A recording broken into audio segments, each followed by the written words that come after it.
Hello students. आज हम discuss करेंगे क्लास 7 की सिविक्स का चैप्टर 8 मार्केट्स अराउंड अस। हम बाज़ार जाते हैं और बाज़ार से बहुत सी चीज़ें खरीदते हैं, जैसे सब्जियां, साबुन, दंतमंजन, मसाले, ब्रेड, बिस्किट, दाल चावल, कपड़े, किताबें, कॉपियाँ वगैरह। हम जो कुछ खरीदते हैं, अगर हम उनकी लिस्ट बनाएं तो वो काफ़ी लंबी होगी। बाज़ार भी कई तरह के होते हैं जहाँ हम रोज़मर्रा की ज़रूरतों के लिए जाते हैं, जैसे हमारे पड़ोस की गुमटी, साप्ताहिक हाट जिसको हम बाज़ार कहते हैं, बड़े बड़े शॉपिंग कॉम्प्लेक्स और शॉपिंग मॉल। इस चैप्टर में हम बाज़ार के इन्हीं प्रकारों को समझने की कोशिश करेंगे और ये जानने की कोशिश करेंगे कि यहाँ बेची जाने वाली चीज़ें ख़रीदारों तक कैसे आती हैं, ये ख़रीदार कौन है, ये बेचने वाले कौन हैं और इस सब के बीच कैसी और क्या प्रॉब्लम्स सामने आती हैं।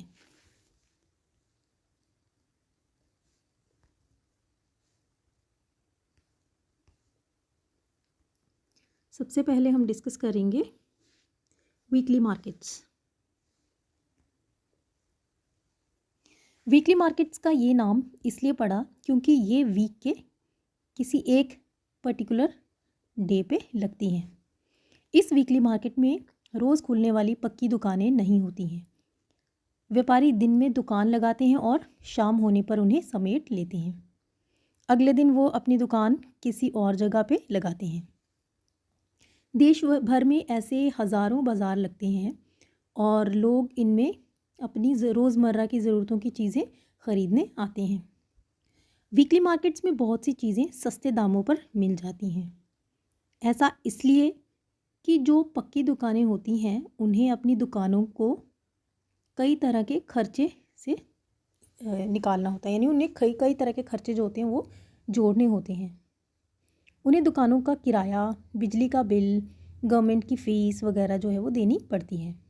इन दुकानों पे काम करने वाले वर्कर्स की तनख्वाह भी इन्हीं खर्चों में जोड़नी होती है।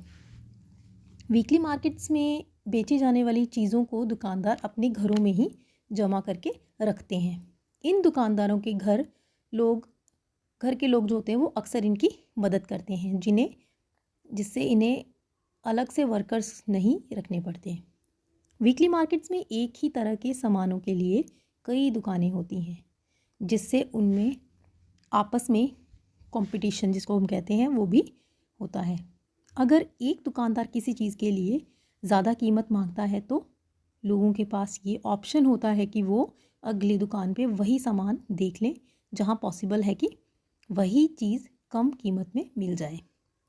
ऐसी सिचुएशंस में ख़रीदारों के पास ये मौका भी होता है कि वो मोल तोल करके भाव कम करवा सकते हैं।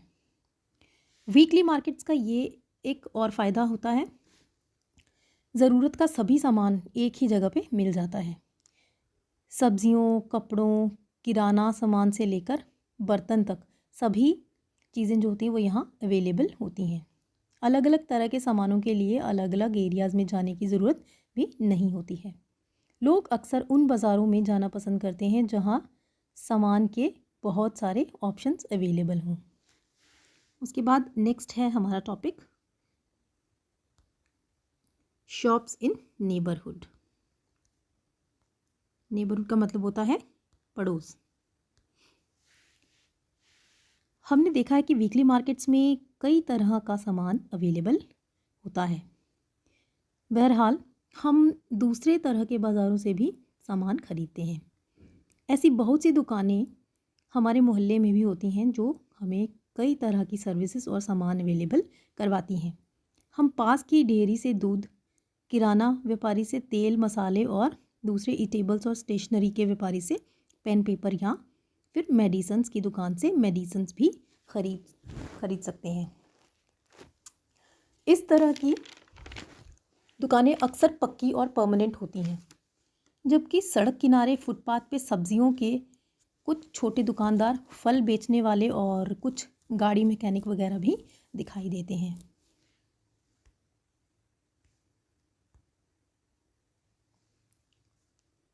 नेबरहुड मार्केट्स कई मायनों में बहुत यूज़फुल होती है। हमारे घरों के पास तो वो होती ही है और हम वीक के किसी भी दिन और किसी भी समय इन दुकानों पे जा सकते हैं। अक्सर दुकानदार और ख़रीदार एक दूसरे को जानते भी हैं और दुकानदार ग्राहकों के लिए उधार भी देने को तैयार होते हैं। यानी कि आज ख़रीदे हुए सामान को का जो भुगतान है वो बाद में भी किया जा सकता है। ये फैसिलिटी भी जो है उनको अवेलेबल होती है। उसके बाद आप यहाँ देखेंगे एक स्टोरी दी गई है सुजाता और कविता की। चलिए स्टोरी को पढ़ते हैं। अंजल मॉल एक 5 मंजिला शॉपिंग कॉम्प्लेक्स है। कविता और सुजाता इसमें लिफ्ट से ऊपर जाने और नीचे आने का मज़ा ले रही थी। ये कांच की बनी लगती है और वो इसमें से बाहर का नज़ारा देखती हुई ऊपर नीचे जा रही थी। उन्हें यहाँ आइसक्रीम, बर्गर, पिज़्ज़ा वगैरह खाने की चीज़ें, डेली हाउस होल्ड की चीज़ें, चमड़े के जूते, किताबें वगैरह तरह तरह की दुकानों को देखना मोहित कर रहा था। उन्हें बहुत अच्छा लग रहा था ये सब चीज़ें देखना। मॉल के तीसरे फ्लोर पे घूमते हुए वो दोनों एक ब्रांडेड रेडीमेड कपड़ों की दुकान में पहुंच गई। सिक्योरिटी गार्ड ने उन्हें कुछ इस तरह देखा कि वो इन्हें रोक देना चाहता हो, लेकिन उसने कुछ कहा नहीं। उन्होंने कुछ कपड़े और उन पे लगी कीमत की पर्चियाँ देखीं। एक भी कपड़ा 3,000 से कम का नहीं था। ये कीमत वीकली मार्केट के कपड़ों के कंपैरिजन में 5 गुना ज़्यादा थी। सुजाता कविता से फुसफुसाती हुई बोली, मैं तुम्हें एक दूसरी दुकान पे ले चलूँगी जहाँ अच्छी किस्म का कपड़ा ज़्यादा ठीक दामों पे मिल जाएगा। तो आपने ध्यान दिया होगा कि हमारे पड़ोस में भी कई तरह के दुकानदार होते हैं। कुछ तो पक्की दुकानों वाले होते हैं और कुछ सड़क किनारे दुकानें सजाकर सामान बेचते हैं। उसके बाद नेक्स्ट है शॉपिंग कॉम्प्लेक्स एंड मॉल्स। इस तरह भी अभी हमने 2 तरह के बाज़ारों के बारे में पढ़ा जिसमें पहला जो था वो वीकली मार्केट थी और दूसरा जो था वो नेबरिंग मार्केट थी या नेबरहुड मार्केट्स थी। शहरों में कुछ दूसरी तरह के बाज़ार भी होते हैं जहाँ एक साथ कई तरह की दुकानें होती हैं। इन्हें लोग शॉपिंग कॉम्प्लेक्स के नाम से जानते हैं। अब तो कुछ शहरी इलाकों में आपको मल्टी स्टोरीड एयर कंडीशन दुकानें भी देखने को मिलेंगी जिनकी अलग अलग मंजिलों पे अलग अलग तरह की चीज़ें मिलती हैं। इन्हें मॉल कहा जाता है। इन शहरी दुकानों में आपको बड़ी बड़ी कंपनीज़ का ब्रांडेड सामान भी मिलता है और कुछ बिना ब्रांड का सामान भी मिलता है। एडवर्टीज़मेंट वाले चैप्टर में आपने पढ़ा था कि ब्रांडेड सामान जिसे कंपनीज़ बड़ी बड़ी एडवर्टीज़मेंट्स देकर और क्वालिटी के दावे करके बेचती हैं महंगा होता है। कंपनीज़ अपने ब्रांडेड प्रोडक्ट्स को बड़े शहरी बाज़ारों और अपने विशेष शोरूम में बेचने के लिए रखती हैं। बिना ब्रांड के प्रोडक्ट्स के कंपैरिजन में इस ब्रांडेड सामान की कीमत का बोझ सिर्फ कुछ ही लोग जो हैं वो उठा पाते हैं। इसके बाद हमारा नेक्स्ट टॉपिक है चेन ऑफ मार्केट्स। तो चलिए इस टॉपिक को पढ़ते हैं।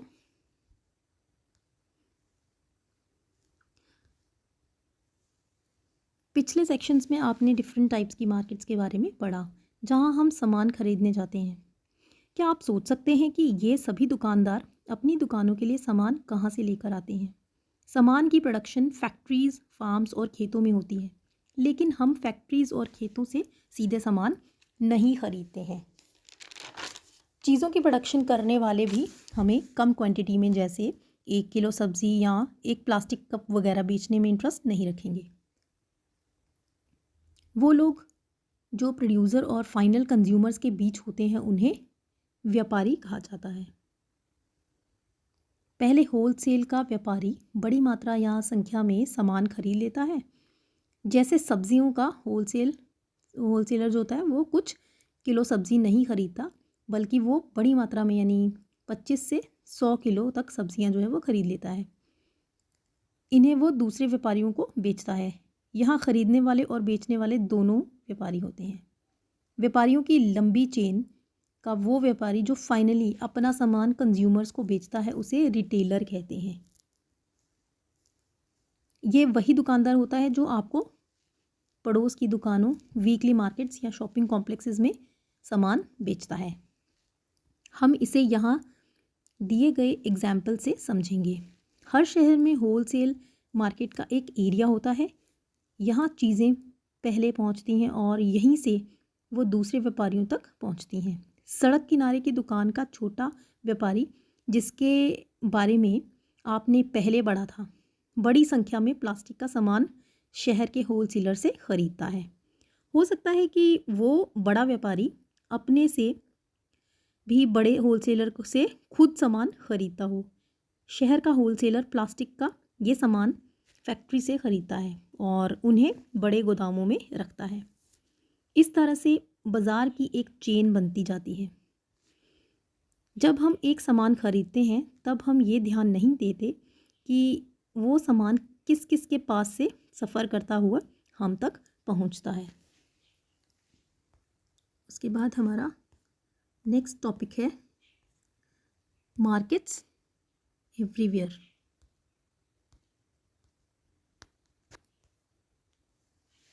हमने देखा कि अलग अलग जगहों पर तरह तरह के बाज़ार हैं जहाँ तरह तरह की चीज़ें खरीदी बेची जाती हैं। ये बाज़ार अपनी अपनी जगहों और समय पे अपनी तरह से काम करते हैं। कई बार तो ये भी ज़रूरी नहीं होता कि आप सामान ख़रीदने के लिए बाज़ार जाएं। अब तो तरह तरह के सामान के लिए फ़ोन या इंटरनेट पे ही ऑर्डर जो है वो दिए जाते हैं और सामान आपके घर तक पहुंचा दिया जाता है। आपने देखा होगा कि नर्सिंग होम और डॉक्टर के क्लिनिक में भी कुछ कंपनीज़ के रिप्रेजेंटेटिव अपना सामान बेचने का काम कर रहे होते हैं। इस तरह हम देखते हैं कि बेचना ख़रीदना कई तरीक़ों से चलता रहता है। ये ज़रूरी नहीं है कि वो सिर्फ़ बाज़ार की दुकानों से ही होता है। ये तो बाज़ार के वो रूप हैं जो हमें सीधे तौर पे दिखाई देते हैं।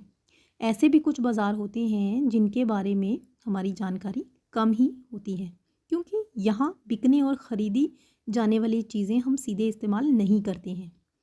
जैसे एक किसान अपनी फ़सल की पैदावार बढ़ाने के लिए कुछ फर्टिलाइज़र्स का इस्तेमाल करता है। ये फर्टिलाइज़र्स वो शहर की कुछ ख़ास दुकानों से ख़रीदता है जहाँ फर्टिलाइज़र्स की फैक्ट्रीज से माल मंगाया जाता है। एक कार की फैक्ट्री के द्वारा engine, gears, petrol tanks, axle, wheels वगैरह अलग अलग फैक्ट्री से ख़रीदे जाते हैं। लेकिन इस सबसे बेखबर हम कार के शोरूम में फाइनल प्रोडक्ट के रूप में कार को ही देखते हैं। सभी चीज़ों के बनाने और बेचने की ऐसी ही कहानी होती है। उसके बाद हमारा नेक्स्ट टॉपिक है मार्केट्स एंड इक्वालिटी।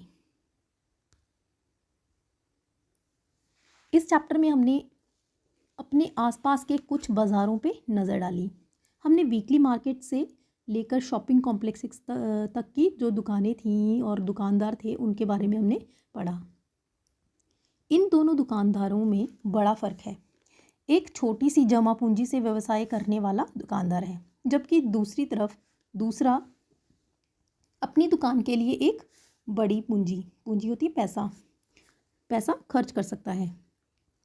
इनकी आमदनी भी अलग अलग होती है। वीकली मार्केट्स का छोटा दुकानदार शॉपिंग कॉम्प्लेक्स के व्यापारी के कंपैरिजन में ये बहुत कम प्रॉफिट कमा पाता है। इसी तरह खरीदारों की भी अलग अलग सिचुएशंस हैं। ऐसे बहुत से लोग हैं जो सबसे सस्ता मिलने वाला सामान भी ख़रीद पाने की सिचुएशन में नहीं है, जबकि दूसरी ओर लोग मॉल्स में महंगी ख़रीदारी करने में बिज़ी रहते हैं। इस तरह कुछ हद तक दूसरे कारणों के अलावा हमारी इकोनॉमिक कंडीशन ही ये तय करती है कि हम किन बाज़ारों में खरीदार या दुकानदार हो सकते हैं। हमने सामान के प्रोडक्शन से लेकर हम तक पहुंचने से बनने वाली बाज़ारों की चेन को समझा। इस चेन से ही ये पॉसिबल होता है कि एक जगह मैन्युफैक्चर होने वाला सामान लोगों के लिए हर जगह अवेलेबल हो जाए। सामान के बिकने से सामान के मैन्युफैक्चरिंग सीधे जुड़ी होती है। बनी हुई चीज़ों के बिकने से ही लोगों को रोज़गार मिलता है और प्रोडक्शन भी बढ़ाया जाता है। लेकिन क्या इससे चेन के हर एक स्तर पे प्रॉफिट के एक जैसे मौके मिलते हैं? आगे एक कमीज़ की कहानी यानी एक शर्ट की स्टोरी हम पढ़ेंगे चैप्टर में। हम इस सवाल को समझने की कोशिश करेंगे उस चैप्टर में।